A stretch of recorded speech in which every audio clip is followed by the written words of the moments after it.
What's going on, guys? This is Mike with Chit Chat Gaming. Now, this is going to be just a quick little video here I wanted to go ahead and put up. So if you have a Super RetroCade by RetroBit, then one problem you might be running into, and one thing that I see that's asked quite a bit from myself and on other YouTube videos and such, is the compatibility issues with controllers. Because really, there's not a whole lot of variety. I mean, there's tons of USB controllers out there, but there's not a whole lot that are actually compatible with the system.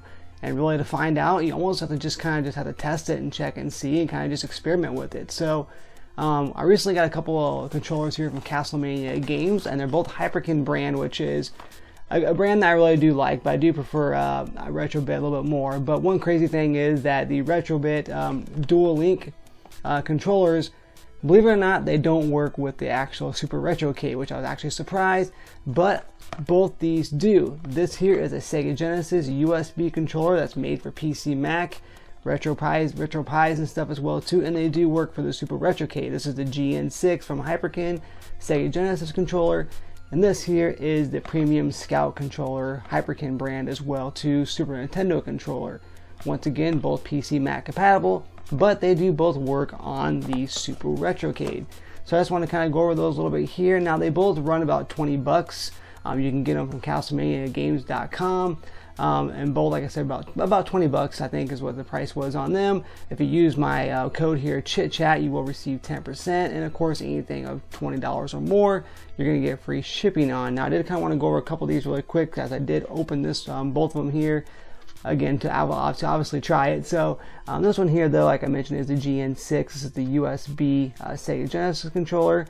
This one here definitely feels a lot cheaper than the premium controller from the Super Nintendo here. And one thing you can hear if you listen, very, very loose buttons. And another thing too here I didn't like was the, if you can see that right here where the cord goes in the controller, it's super loose, but it doesn't feel bad at all. It's a nice little 6-button controller. It does what it's supposed to do. The D-pad's really not bad. The actual buttons aren't too bad. I think that rattling around is the mode button, because there is a mode button at the top here. I think that's probably what the rattling is, though, but it just feels kind of cheap. But it's not a bad controller, and it does work for the Super RetroCade, like I mentioned. So that's the biggest plus here. I did try, several games, Mortal Kombat, Streets of Rage, Street Fighter, and many other games as well that actually use the 6 buttons. And yes, it does work very, very good. So no problems here. Once again, it's the Hyperkin GN6, 20 bucks roughly. So that definitely works, and it's great too. So another one I definitely tried out here too was, like I mentioned, was the Scout Premium Edition, or Premium controller here. This works really well. I do love the actual build of this controller. I think this controller feels really good in the hands. It's built very well too. So, and I do like the whole button scheme and everything as well too. This mimics the Super Nintendo, and it feels like a Super Nintendo controller. It feels very, very premium grade as well too.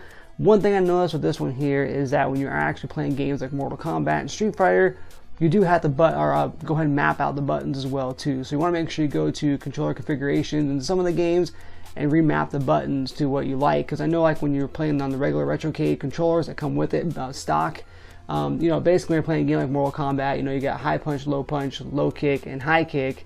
When you actually hook this controller up and play Mortal Kombat, or Mortal Kombat 2 or 3 anyways, on the Super RetroCade, the buttons are kind of mixed up a little bit here too. So like I said, you definitely need to go in there and configure it with these. Now with the Sega Genesis one, I didn't notice that as well too. But again, though, people like certain configurations as well too, and like mapping their buttons as well. So that's not a problem. But the main thing is that I did find 2 more controllers that are compatible with the Super RetroCade.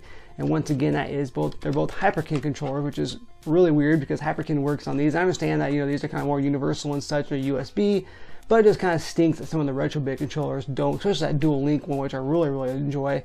It doesn't work on the Super RetroCade, so maybe in time they might end up working or something. I don't know. We'll see. The biggest thing is just keep testing them out and keep kind of experimenting with it. But once again, I did find that the Premium Scout Edition here, Hyperkin controller, does work for Super Nintendo games, and of course the Sega Genesis GN6 controller here, 6-button controller, does indeed work as well too. So I just want to make a quick video here just to give you guys a couple more choices and such if you have a Super RetroCade and you're looking for controllers, especially for Sega Genesis, because the controller that they give you, that stock, the 2 controllers, mimic the Super Nintendo controllers. So you definitely want to have, especially when playing Sega games, you want to have like that Sega button configuration as well too. So Once again guys, this has been Mike with Chit Chat Gaming, and as always, happy gaming.